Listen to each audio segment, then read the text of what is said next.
Ils travaillent avec l'Occident et tous s'accordent à dire que les BRICS ne sont pas anti-américains ou anti-occidentaux. Beaucoup de gens dans la communauté stratégique disent que c'est anti-occidental. Ce n'est pas le cas. Le Premier ministre indien a dit que c'est non-occidental.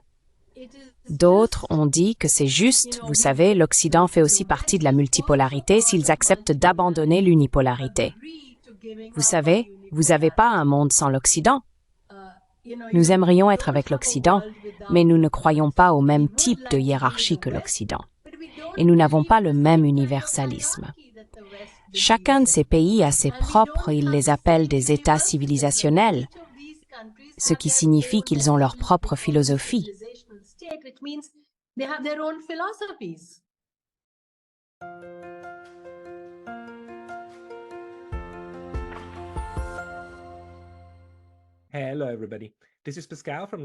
Bonjour à tous, c'est Pascal de Neutrality Studies.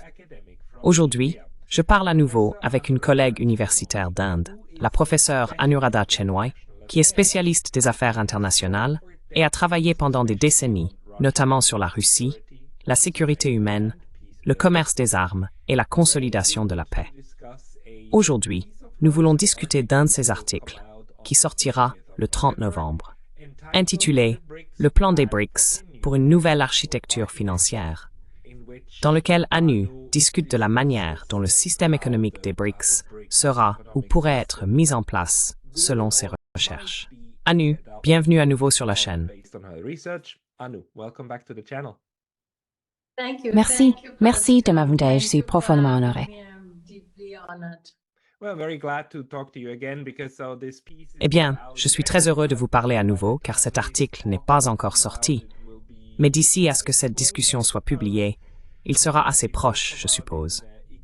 Il sera publié dans Economic and Political Weekly.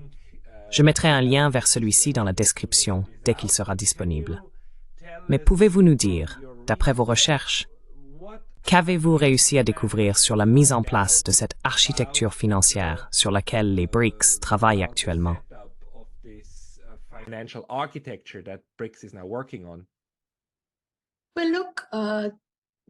Eh bien, écoutez, d'abord, cette architecture financière n'est pas quelque chose de nouveau, mais elle a reçu un grand coup de pouce à Kazan lors de la 16e réunion des BRICS. Donc, lorsque les BRICS ont été mis en place en 2009, l'intention était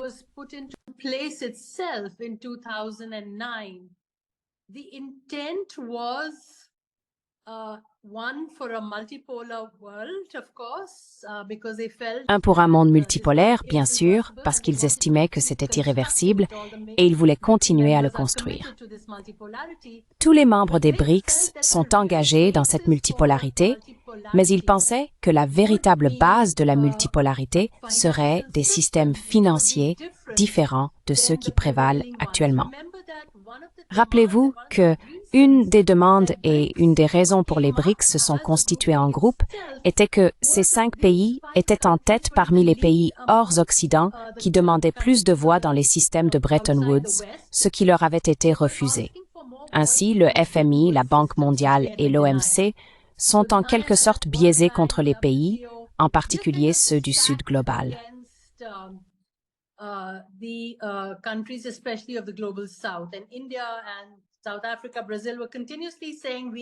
Et l'Inde, l'Afrique du Sud et le Brésil disaient continuellement « Nous avons besoin de plus de droits de vote ». Vous savez, les Américains ont le plus grand pouvoir à la Banque mondiale et au FMI. Ils ne trouvaient pas les conditions du FMI et de la Banque mondiale très adaptées car ils continuaient à s'endetter. Alors, ils ont planifié cela. Progressivement, en 2014, ils ont lancé la nouvelle Banque de développement. Un banquier professionnel et économiste indien, K.V. Kamath, a été le premier dirigeant de cette banque. Tous les pays des BRICS sont devenus actionnaires. Initialement, ils ont investi environ 50 milliards de dollars. Puis, cela a augmenté à 100 milliards de dollars. Cette banque, dès le début, était assez différente en ce sens qu'elle n'est pas une alternative complète.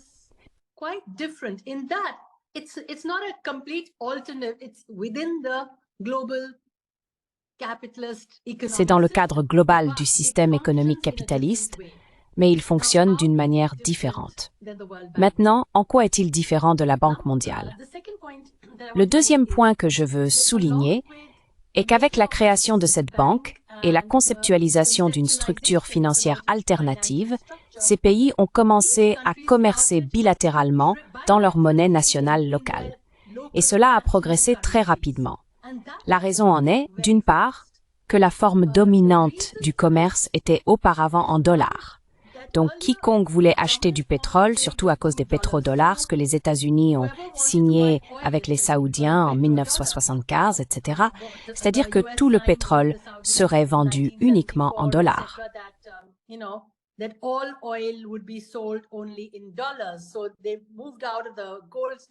Alors, ils sont passés de l'étalon or au pétrodollar, ce qui signifie que chaque transaction profite à une banque américaine parce qu'elle passe par là.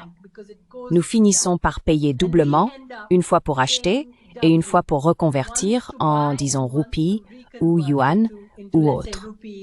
Ils ont donc commencé ce commerce bilatéral et cette expérience existait du côté de l'Inde parce que pendant la période de l'Union soviétique, l'Inde et l'Union soviétique avaient le commerce en roupies-rubles pendant de nombreuses années.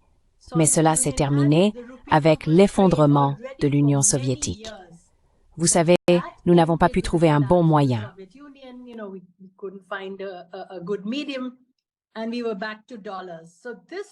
Et nous étions de retour au dollar. Donc cela a de nouveau commencé au début des années 2000 et a pris de l'ampleur. Et les BRICS ont encouragé cela. La banque a encouragé cela. Maintenant, la façon dont la banque est différente, c'est que, vous savez, lorsque vous prenez un prêt de la Banque mondiale ou du FMI, il y a certaines conditionnalités, telles que les politiques d'ajustement structurel, qui vous obligent à privatiser, il y a l'austérité. Ils poussent les pays à, vous savez, avoir plus de taxes et à réduire les dépenses dans le secteur social. Cette banque n'a pas de conditionnalité dans ce sens. Leurs conditionnalités sont que les projets qu'ils financent ou pour lesquels ils accordent des prêts devraient globalement coïncider avec les objectifs de développement durable. Donc, ils devraient être durables.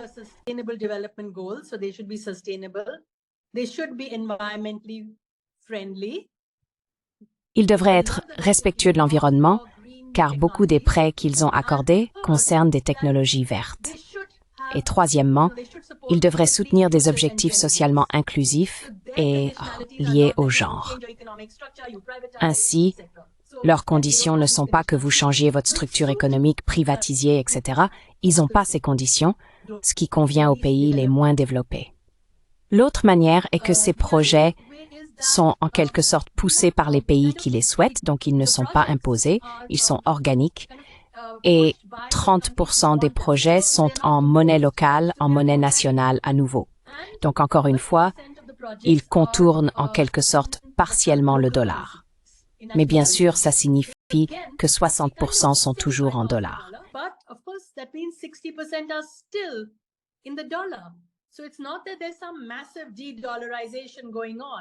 C'est donc pas qu'il y ait une dédollarisation massive en cours. C'est juste que cette banque croit en une approche de diversité, en une pluralité, et que plusieurs voies de développement sont possibles, et que tout le monde n'est pas obligé de suivre la voie de la Banque mondiale ou du FMI. Donc leur argument, l'argument de Dilma Rousseff, qui est maintenant à la tête de la banque, la direction de la présidence de la banque est rotative, elle continue de dire que cela complète d'autres banques de développement, d'autres institutions financières. Ce n'est pas censé les remplacer. Et c'est une tendance générale, c'est un complément, cela complète, et il ne s'agit pas de dédollarisation. Il s'agit d'encourager et de renforcer les objectifs nationaux, les monnaies nationales et cette souveraineté.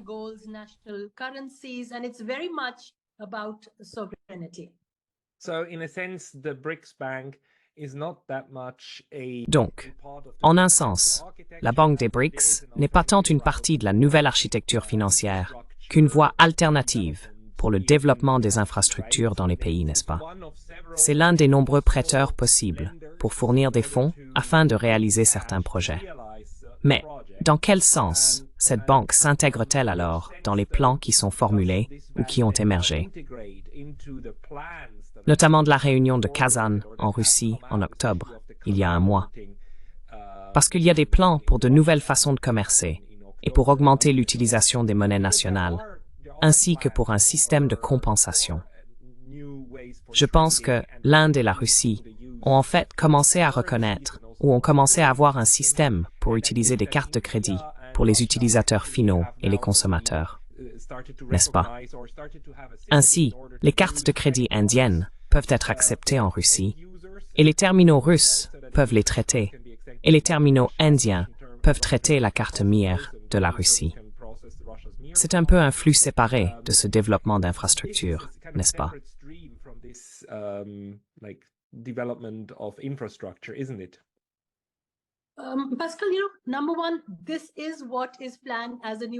Pascal, tu sais, tout d'abord, c'est ce qui est prévu comme une nouvelle architecture financière. Donc cela fait partie intégrante de cette nouvelle architecture financière parce qu'elle ne se conforme pas à l'architecture dominante de Bretton Woods. C'est différent parce que ce n'est pas en dollars et en euros, c'est en monnaie nationale. Et les conditions, comme je viens de le dire, sont assez différentes. Les conditions de prêt, les conditions de retour, les conditions de la dette, etc. Et les taux d'intérêt sont assez bas, comme ils le sont au FMI, mais néanmoins, de cette manière, c'est différent. En ce qui concerne ce système de compensation, c'est une deuxième partie très importante de cette architecture financière dont tu as parlé, et il va maintenant s'appeler BRICS Clear. C'est le nom. BRICS Clear. That's the name. Et ce sera quelque chose en dehors de SWIFT que beaucoup de pays utilisent, principalement les États-Unis et les pays européens. Les Européens ont également un autre système. Les Chinois ont quelque chose appelé le CPIPS. Les Russes ont aussi un système de compensation interne. Mais ce système de compensation, vous savez, il y a un groupe de travail qui essaie de le mettre en place, qui pourrait être utilisé entre les membres des BRICS. Cela a été accéléré à cause de toutes les sanctions utilisées. Cela accélère vraiment tout ce processus parce que les pays en dehors de l'Occident en ont vraiment assez des sanctions. La Russie est sanctionnée, la Chine est sanctionnée. Juste la semaine dernière, 19 entreprises indiennes ont été sanctionnées parce qu'on disait qu'elles fournissaient certains biens à la Russie, ce qui pourrait aider leur armée.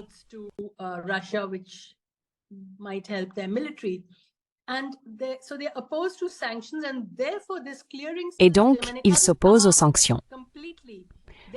Par conséquent, ce système de compensation n'est pas encore complètement en place. Il existe des méthodes bilatérales où les banques centrales, disons de la Russie et de l'Inde, la banque de réserve, travaillent, comme vous l'avez mentionné. Le système qu'ils ont actuellement s'appelle Vostro, où les Russes et tout autre pays souhaitant commercer en devise nationale peuvent participer. C'est également le cas entre l'Inde et les pays de l'ASEAN d'ailleurs, et les Émirats arabes unis. Ils ouvrent un compte Vostro dans une banque spécifique approuvée par la Banque de réserve de l'Inde. À travers ces banques, ils peuvent ensuite commercer en devise locale. Donc cela est déjà opérationnel.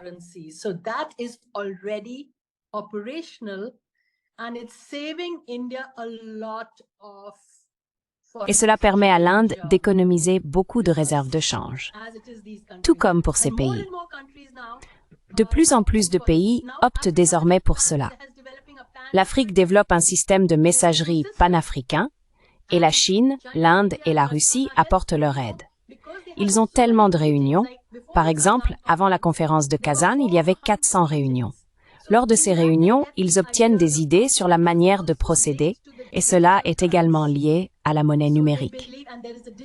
Ils croient en un registre numérique, le DLT, qui est le registre qui suit ces monnaies. Tous ces processus ne sont pas complets. Ils sont en cours de construction et ils seront construits car il y a de l'enthousiasme à ce sujet. Il y a aussi de la fatigue due à la façon dont ils ont été traités et exclus des institutions occidentales.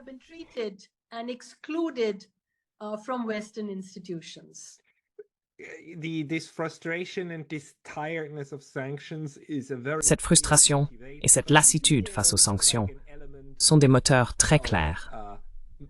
Mais n'y a-t-il pas aussi un élément de grande motivation et une perspective positive quant à ce qui peut être fait avec ces technologies? Car ce sera la première fois que l'infrastructure mondiale dans le domaine de la finance sera conçue et construite par le Sud global. Je veux dire, nous n'avons jamais eu cela. C'est très motivant, n'est-ce pas, en termes de possibilités, non seulement pour éviter de dépendre de l'Occident, mais aussi pour la créativité que l'on peut insuffler à de tels systèmes et essayer de nouvelles choses. Qu'entendez-vous chez vous en Inde à propos de ce processus?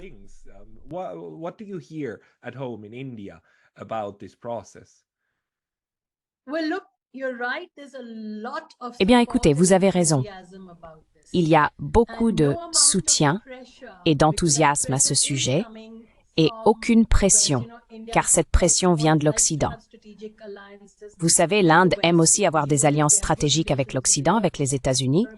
Ils entretiennent de bonnes relations avec les Européens et les Australiens, mais aucune pression ne va freiner ce processus car il est d'intérêt économique. L'Inde a beaucoup gagné grâce à ce commerce pétrolier, par exemple pendant le conflit en Ukraine, car ils ont pu importer du pétrole russe.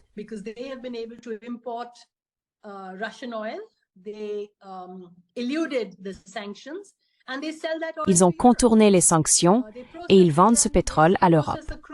Ils traitent le brut et le vendent. Donc, ils veulent continuer tout cela. Cela leur a beaucoup profité. En fait, les bénéficiaires de cette guerre, de la guerre civile en Europe, sont la Chine, l'Inde et d'autres pays du Sud global parce qu'ils ont obtenu de meilleures conditions. Ils se sont rapprochés de la Russie et de la Chine. Vous avez vu récemment que le conflit Inde-Chine a vu une certaine ouverture là-bas, donc tout cela est perçu très positivement. La prochaine réunion est au Brésil.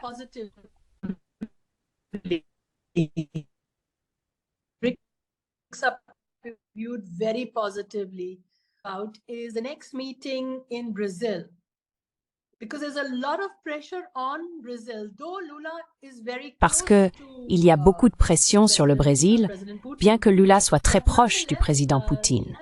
Néanmoins, il doit rester au pouvoir. Donc, il devra faire beaucoup d'équilibrage stratégique et économique avec les États-Unis. Il n'a pas le même enthousiasme. Vous savez, cette réunion à Kazan, avec ses 400 sous-réunions à tous les niveaux, montre que la relation entre les BRICS a atteint de nombreux niveaux. Il y a des réunions non seulement pour les jeunes et les femmes, mais aussi pour les banquiers.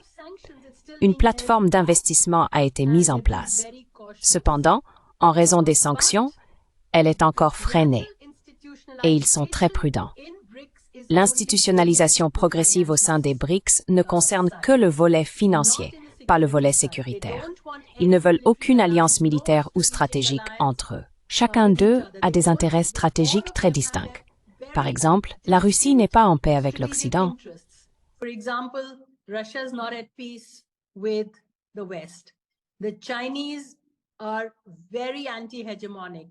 Les Chinois sont très anti-hégémoniques.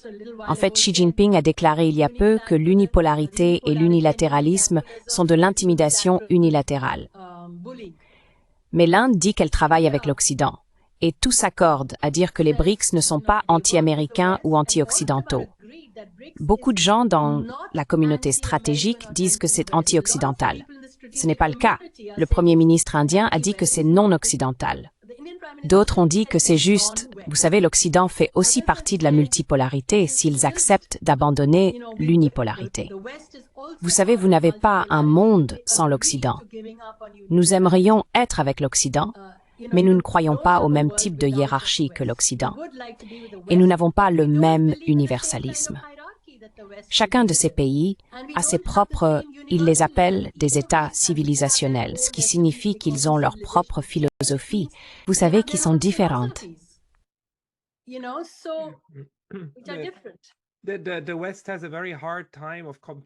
L'Occident a beaucoup de mal à comprendre cela, parce que, pendant longtemps, la mondialisation signifiait occidentalisation, et cela signifiait l'adoption des normes occidentales et des normes morales et philosophiques occidentales, ainsi que de la langue.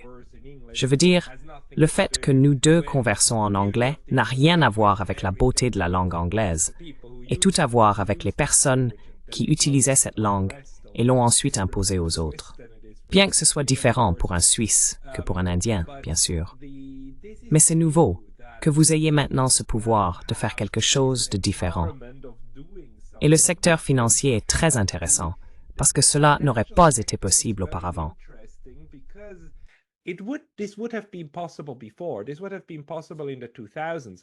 Cela n'aurait pas été possible dans les années 2000, n'est-ce pas? Cela aurait été possible dans les années 2010. Mais il a fallu attendre les années 2020 pour que l'inertie soit surmontée et que le Sud global tente d'ériger des alternatives. Pas quelque chose d'opposé, mais juste une alternative. Et quand pensez-vous que des parties majeures de ce nouveau système financier seront développées au point où l'on pourrait dire « D'accord, SWIFT n'est plus indispensable et le FMI et la Banque mondiale ne sont qu'une parmi d'autres. » Sommes-nous déjà là? Ou y a-t-il encore des choses qui doivent vraiment être résolues avant que nous puissions dire que nous avons maintenant un système financier multipolaire?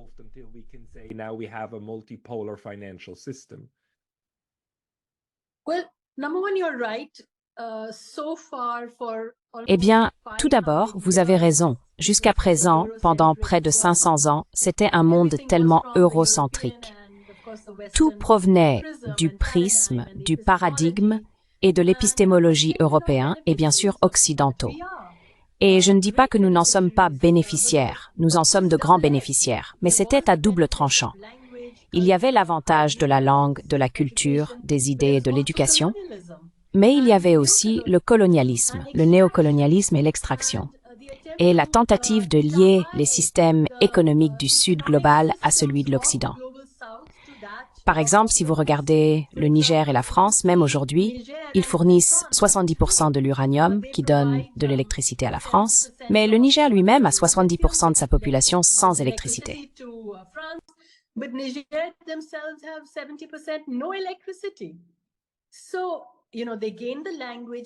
Alors, vous savez, ils ont acquis la langue et ils utilisent toujours la langue française. Mais ils sont liés à ce système qu'ils considèrent comme exploiteur. Maintenant, l'Inde et d'autres grands pays émergents en sont sortis. Et la mondialisation leur a en fait profité, car la fabrication s'est transférée de l'Ouest vers l'Est, notamment vers la Chine et aussi vers l'Inde, le Vietnam, etc. Et ce processus s'est poursuivi. C'est pourquoi maintenant vous avez une poussée où l'Occident abandonne la mondialisation et veut du protectionnisme et des tarifs, etc., ce qui est évidemment opposé maintenant par tous les pays des BRICS. C'est un point. Mais le système de cette architecture financière,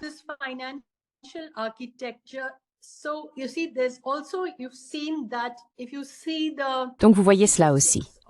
Si vous regardez les statistiques des pays des BRICS, leur parité de pouvoir d'achat est maintenant supérieure à celle des pays du G7.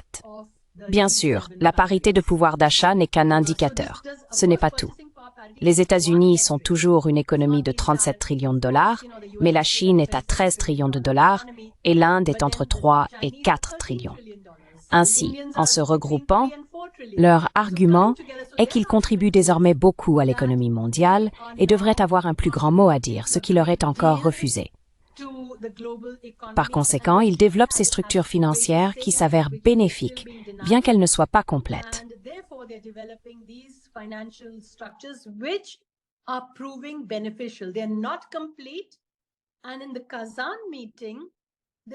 Et lors de la réunion de Kazan, il y avait beaucoup d'intentions de réformer même ce qui s'est passé jusqu'à présent. Par exemple, le CRA, ou l'accord de réserve contingente, qui est comme le FMI, n'a pas fonctionné autant que la nouvelle banque de développement. Ils cherchent donc à le réformer avec l'intention de renflouer les pays lorsqu'ils sont endettés. Ils disposent également d'un certain montant de réserve. Ils veulent donc le réformer. C'est un processus et on peut voir à quel point c'est nouveau, Pascal. Le FMI a été créé en 1944, la Banque mondiale en 1944, et nous sommes seulement en 2014 maintenant. Cela fait donc environ 10 ans. et il lutte contre d'énormes structures économiques hégémoniques et des milliers de milliards de dollars. C'est donc très minime. Et il y a déjà une pression selon laquelle cela ne fonctionnera pas. Et il y a du négativisme à ce sujet de la part de nombreux économistes traditionnels.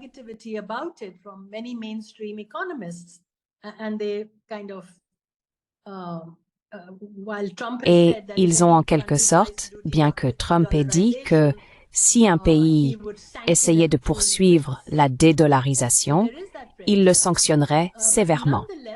Donc il y a cette pression. Mais néanmoins, c'est un processus. Et je crois dans une certaine mesure que c'est aussi irréversible, parce que c'est volontaire. Il n'y a pas de contrainte. C'est pas comme si vous rejoigniez le FMI et que vous ne pouviez pas le quitter parce que vous êtes tellement endetté. Vous pouvez le quitter à tout moment. C'est le BRICS Clear, qui est un système de messagerie financière mis en place et testé. Il n'a pas vraiment commencé à fonctionner. Cette carte dont vous avez parlé, c'est plutôt le compte Vostro, et la Russie a une énorme quantité de roupies indiennes parce qu'ils ont vendu tout ce pétrole, etc.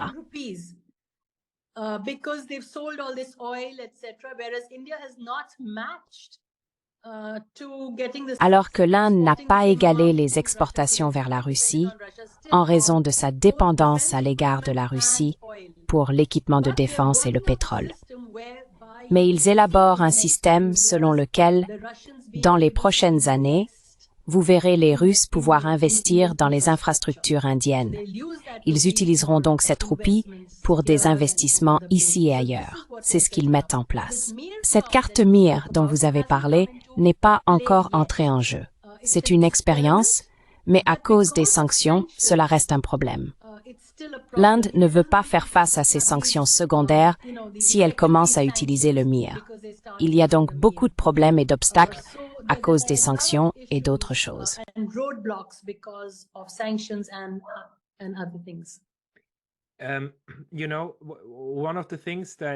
Tu sais, l'une des choses qui m'inquiète toujours, c'est la manière dont certaines questions fondamentales seront abordées ou résolues.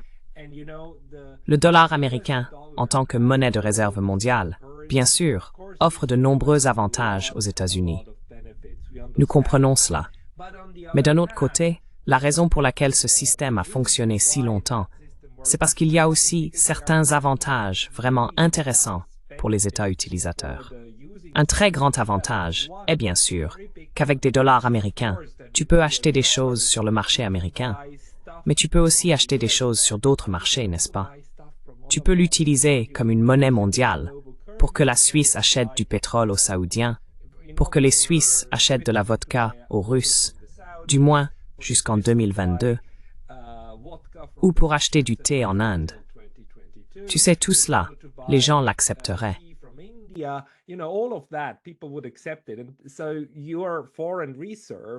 Donc, vos réserves étrangères, les réserves en dollars américains que vous avez en tant que pays, sont polyvalentes.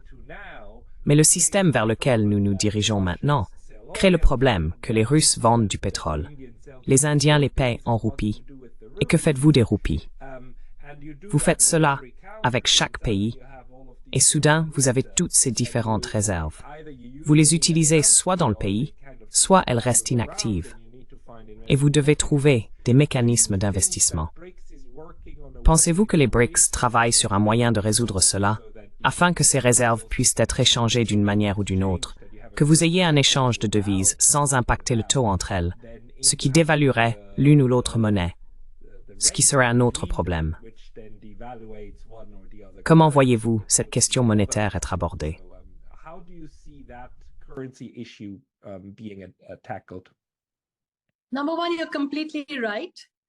Premièrement, vous avez tout à fait raison.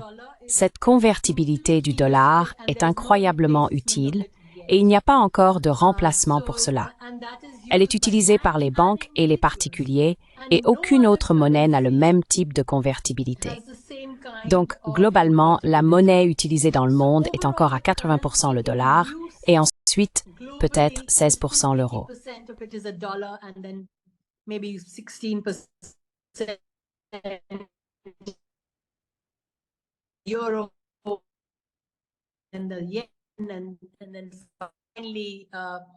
et le yen, et enfin le renminbi. La Chine essaie d'obtenir cette convertibilité. Elle n'a pas vraiment réussi autant qu'elle le souhaiterait.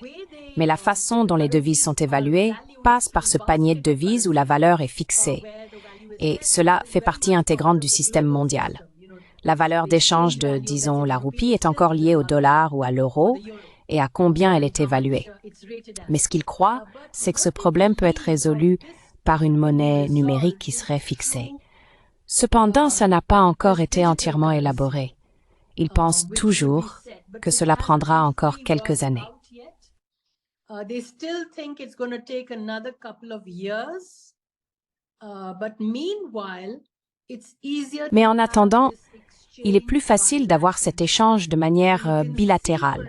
Vous pouvez voir par exemple comment le yuan est utilisé à la place des pétrodollars entre l'Arabie saoudite, les Émirats arabes unis et la Chine, ou le commerce pétrolier entre l'Iran et la Chine, le commerce pétrolier entre les Émirats arabes unis et l'Inde. Donc c'est plus dans le commerce par opposition à l'autre. Maintenant, récemment, ce que la nouvelle banque de développement a fait, c'est qu'ils ont commencé à émettre des obligations vertes, parce que le système financier n'est pas seulement le commerce. Ce sont les investissements, les obligations, les bons du trésor, toutes sortes de choses. Et ici, c'est juste du commerce pour le moment en monnaie nationale. Donc la nouvelle étape, ce sont ces obligations qui sont émises.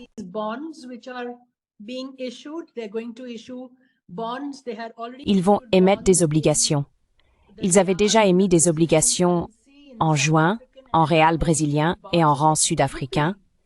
Et maintenant, ils émettent des obligations en roupies. Je viens de lire cela et je vais l'examiner plus attentivement. Je pense qu'ils ont dit septembre ou octobre qu'ils émettent ces obligations et n'importe qui dans le monde peut acheter ces obligations en roupies et recevoir les intérêts ou les vendre. Donc c'est une autre étape.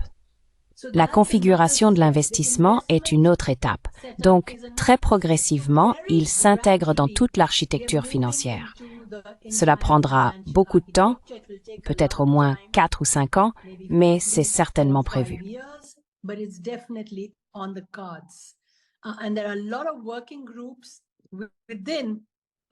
Et il y a beaucoup de groupes de travail à l'intérieur.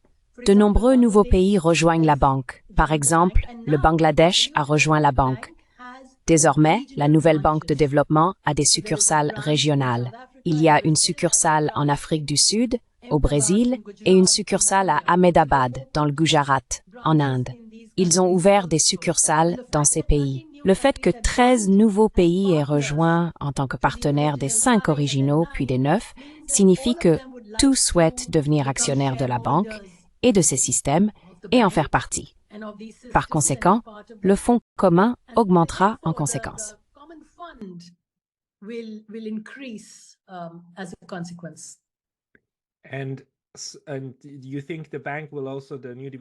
Et pensez-vous que la banque, la nouvelle banque de développement, se lancera également davantage dans l'émission de reconnaissance de dette? Je veux dire, les obligations en sont une forme. Ce n'est pas tout à fait une monnaie, mais c'est un bien négociable, n'est-ce pas? Où la banque sert alors d'émetteur de confiance, et espérons-le, d'investissement sûr, n'est-ce pas? C'est quelque chose que beaucoup d'endroits recherchent.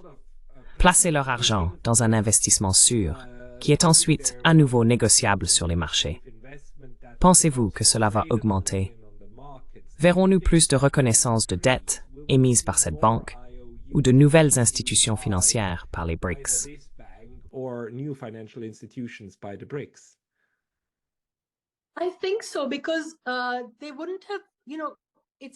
Je le pense, parce qu'ils n'auraient pas, vous savez, ça a commencé avec les obligations d'un pays, et maintenant vous avez vu 3 ou 4 pays, et donc cela augmente.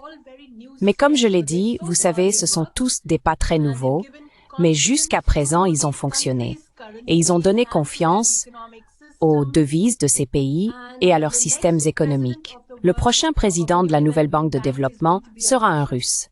Dilma Rousseff a été très efficace, tout comme V.K. Kamath, le banquier indien. Donc, je veux dire, je pense que tout le monde est assez positif quant à la façon dont cela évolue réellement.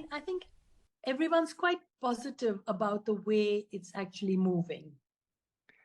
Yeah, I'm happy to hear that because Je suis heureux de l'entendre, parce que cela va constituer un pilier substantiel du nouveau système. Nous parlons beaucoup des institutions de Bretton Woods et du système de Bretton Woods, mais en un sens, le système original de Bretton Woods, tel qu'il a été imaginé en 1944, n'a jamais vu le jour. Ensuite, il y a eu quelque chose qui était indexé sur l'or, ou qui liait le dollar à l'or. Et puis est venu quelque chose qui a survécu, et les institutions ont survécu. Mais les mécanismes sous-jacents dépendaient essentiellement des États-Unis et, dans une moindre mesure, de la coopération financière et fiscale entre les États-Unis et l'Europe. A fiscal and financial cooperation. That's also why the G7 was such an important. C'est aussi pourquoi le G7 était un groupe si important, car ensemble ils pouvaient prendre toutes ces décisions financières, ce qui complétait les approches de leurs institutions, le FMI et la Banque mondiale. Alors que nous avançons maintenant, pensez-vous que les institutions BRICS ou le système BRICS développeront de véritables nouvelles approches de la finance mondiale, des opportunités d'investissement et des opportunités d'échange? Ou construisent-ils simplement des alternatives à ce qui existe déjà? Ou y a-t-il quelque chose de vraiment nouveau qui arrive? Alternatives to what there is, or is there something genuinely new coming? Well, whatever, its methodology. Eh bien, quoi qu'il en soit, vous savez, sa méthodologie est déjà assez nouvelle et différente comme nous l'avons discuté, et leur intention est également de faire pression sur les institutions de Bretton Woods pour qu'elles se réforment. C'est donc aussi une possibilité, car le système de Bretton Woods est devenu assez bureaucratique.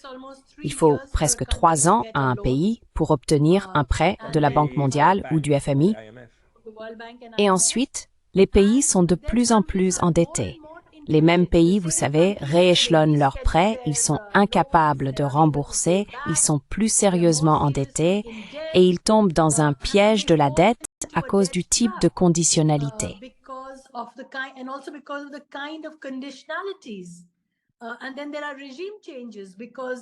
Et puis, il y a des changements de régime, parce que vous savez combien d'austérités ces pays peuvent-ils supporter en se retirant du financement du secteur social.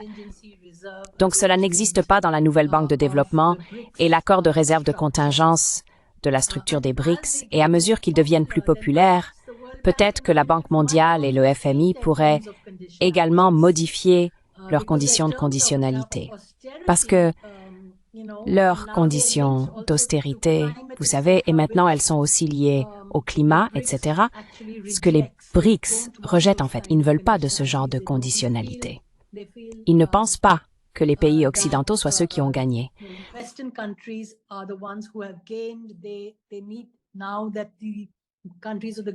Maintenant que les pays du Sud global, dont beaucoup sont en pleine ascension, ont besoin de leur propre système financier, ils continueront donc à les renforcer. Cela ne signifie pas qu'ils vont quitter le FMI ou la Banque mondiale. Ils en feront toujours partie. Ils vont continuer à s'appuyer sur le dollar. En Inde, par exemple, et au Brésil et en Afrique du Sud, le dollar est très important pour le reste de leur commerce et de leurs investissements, etc. Ainsi que pour leurs réserves. Ils s'assurent d'avoir beaucoup de réserves en dollars, d'obligations du Trésor, etc., tout comme la Chine le fait également.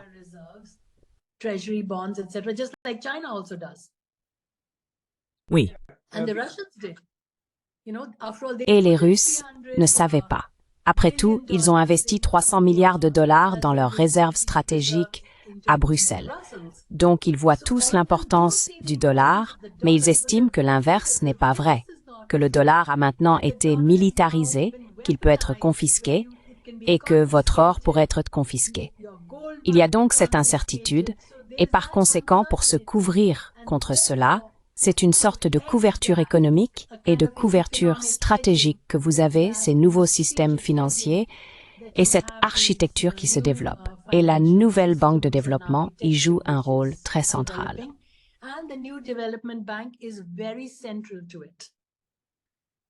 These are all very good insights. Ce sont toutes de très bonnes idées. I will definitely Anuradha, je mettrai certainement un lien vers votre article une fois qu'il sera publié. if Si les gens veulent vous suivre, quelle est la meilleure plateforme pour trouver vos écrits? platform to find your writing. They'll actually have, I don't use social media. Je n'utilise pas beaucoup les réseaux sociaux, mais j'écris beaucoup dans l'Economic and Political Weekly, qui est une publication assez importante. Et si quelqu'un veut un article, il peut simplement m'envoyer un email. Vous pouvez mettre mon email. C'est chenway@gmail.com si quelqu'un veut vraiment l'un de ceux-ci.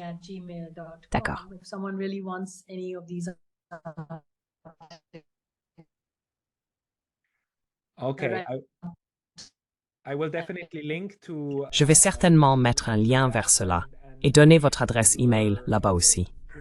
Désolé, vous avez juste figé pendant une seconde, mais maintenant vous êtes de retour. Maintenant, vous allez bien à nouveau. Professeur Anuradha Chenoy, merci beaucoup pour votre temps aujourd'hui. Thank you very much for your time today. Thank you. Merci Pascal. Thank you.